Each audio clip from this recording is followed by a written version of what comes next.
I think the affordability issue that applies to all residents is something that applies to... Again, where we came from to where we are today is really important. One of the reasons the Powerhouse Arts District didn't work is because the previous administration allowed those artist housing to be removed from that plan.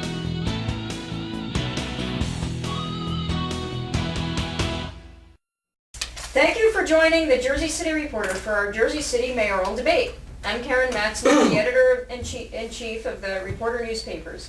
With me is senior staff writer Al Sullivan and our co-publisher Dave Unger. Today we've been joined by the two candidates running for mayor of Jersey City this year. On behalf of the Hudson Reporter, I would like to thank the candidates for coming down to our headquarters in Bayonne for the debate. Here are our rules and format. In a moment, each candidate will be given a minute and a half to introduce himself and will make a brief opening statement.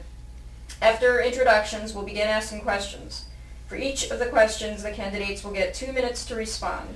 After every response, each candidate will get 30 seconds to rebut or respond to anything said by the opposing candidate. After that, we'll move on to the next question. At the end of questioning, each candidate will have the opportunity to make a 2-minute closing statement. At this time, we're going to have the candidates introduce themselves and make their opening statements, beginning with Bill Matsakoutis. Great job pronouncing that. It's great to be here. Thank you for the opportunity to engage in a discussion about the future of Jersey City. I'm running for mayor of Jersey City because I have deep ties and deep love for the town, because I believe I have the experience, skill set, and ideas to make Jersey City a better place, and because I'm not satisfied with the current leadership or direction of Jersey City.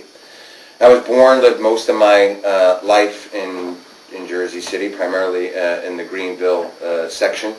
And when I was 16 years old, my father died, which taught me a couple of important lessons. One, it taught me the value of hard work. I had to work my way through college and law school.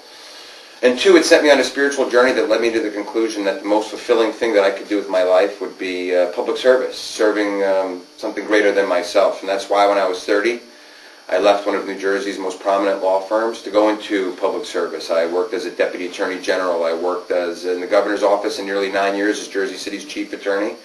During that time, we had some serious successes. Some of the accomplishments were nuts and bolts, like improving the best practices in the law department while reducing the law department's budget, doing better for less. We also did some out-of-the-box thing, like suing corporate polluters to compel them to clean up brownfields so that those sites could be used for parks or development while bringing in money to the city. Over the last several years, we've seen some disturbing trends. The homicide rate has gone up over the last 4 years. Meanwhile, Jersey City has become one of the most expensive places in America to live. I know we can do a better job. We have a plan to implement community policing, where the police will get out of their squad cars and into the community to positively interact with the public that they serve. We have a plan to create more affordable housing, to ensure that housing that exists and is supposed to be affordable is affordable, and that the conditions are habitable. So I'm looking forward to engaging in this debate today. Thank you very much. Let me start by saying thank you to the Hudson Reporter and to the viewers for watching this. The last 4 years has been a privilege to be the mayor of Jersey City, and I think we've made some tremendous strides forward, which I'm looking forward to covering in the next 2 hours. But from an opening standpoint, Bill and I share a background. We're both families of immigrants, and I believe that this journey on public service has been about repayment for citizenship in many ways.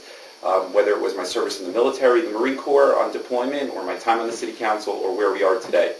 One of the unique things about this particular mayoral race is that we both have records to run on. In many ways, it is a referendum on the last 4 years and the previous 10 years before that. Bill was a chief advisor to the previous mayor and corporation council, and I've been the mayor for the last 4 years. I often point out where we came from when we started in 2013. Whether the policing issues, whether it's the ethical issues, whether it's the affordable housing issues, whether it's the tax issues, and on each of those issues we could point to huge steps forward. I'm running for a second term because when we started this journey in 2013, I was very clear about the fact that we were a neglected city in many ways, and I thought that it would take 2 terms, and I made a commitment to only do 2 terms in order to correct some of the things that needed to be corrected. So we're halfway through that journey. And I'm asking the voters on November 7th to allow us to continue what we started in moving Jersey City forward.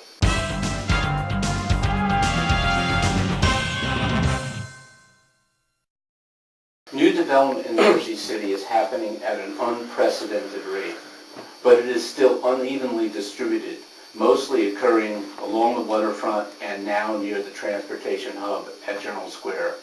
How would you, as mayor, promote development elsewhere in the city? And who would start? Oh, good point. We could start with, Are you did the opening, you want me to go first on this one? yeah, we'll Whatever you start want, with Mayor that's fine. Philip. So, look, it's important to talk about where we came from to where we are today, because this is something we're particularly proud of. In 2013, Jersey City had development only in one part of the city. That's it, downtown. And the rest of the city was really neglected. If you think about the way it worked from an affordable housing standpoint, it was all dumped into one part of the city, and there was all market rate and high-rises only in one part of the city. And we ran a campaign in 2013 that we're going to work to create mixed communities, and that means creating more mixed communities downtown as well as incentivizing development away from the waterfront. So what have we done? So we revamped the Affordable Housing Trust Fund policies to create incentives elsewhere. We revamped the tax abatement policy to create incentives elsewhere. And as a result of that, for the first time, you see cranes elsewhere outside of downtown. You just need to drive around the city and you'll see it. Whether it's on the west side of Jersey City, whether it's in Journal Square, whether it's in the Heights, on Palisade, there's development across the city for the first time. And proudly, for the first time also in 20 years, we are building affordable housing downtown. We've proudly started the first two 80-20 projects, which means 20% inclusionary zoning that has happened in the city in decades, downtown. So we're really moving the city forward towards mixed development away from the waterfront, and also downtown we're creating affordable housing. So I think over the last 4 years we have a track record to speak to progress, and over the next 4 years we're looking to continue that. Jersey City's seen an ongoing development trend for over 20 years, and downtown had some natural attributes that attracted development. The fact that it had proximity to Manhattan, several pass stations, ferry stops. It was sort of the natural genesis of it. In fact, when I was a younger kid and I lived in Greenville, that was parts of Greenville were considered far more desirable and had higher values than downtown. I disagree with the mayor that there was no development outside of downtown beforehand. I mean, I lived in one of them, which was the Beacon. I owned a condo there for 5 years, well off the waterfront. Journal Square had its fits and starts. The Great Recession didn't help, and somehow the mayor took an abatement that was about to be issued right before the election, and it's the one building that's the high-rise being built, and supersized it, gave a redevelopment area bond to the point where the development is barely paying anything in taxes to the city. To me, the question is not expanding development. The development is happening because there's a market for it. People want to live in cities in general, and Jersey City has tremendous things to offer. Beautiful old housing stock, great transportation, and a really awesome, diverse community.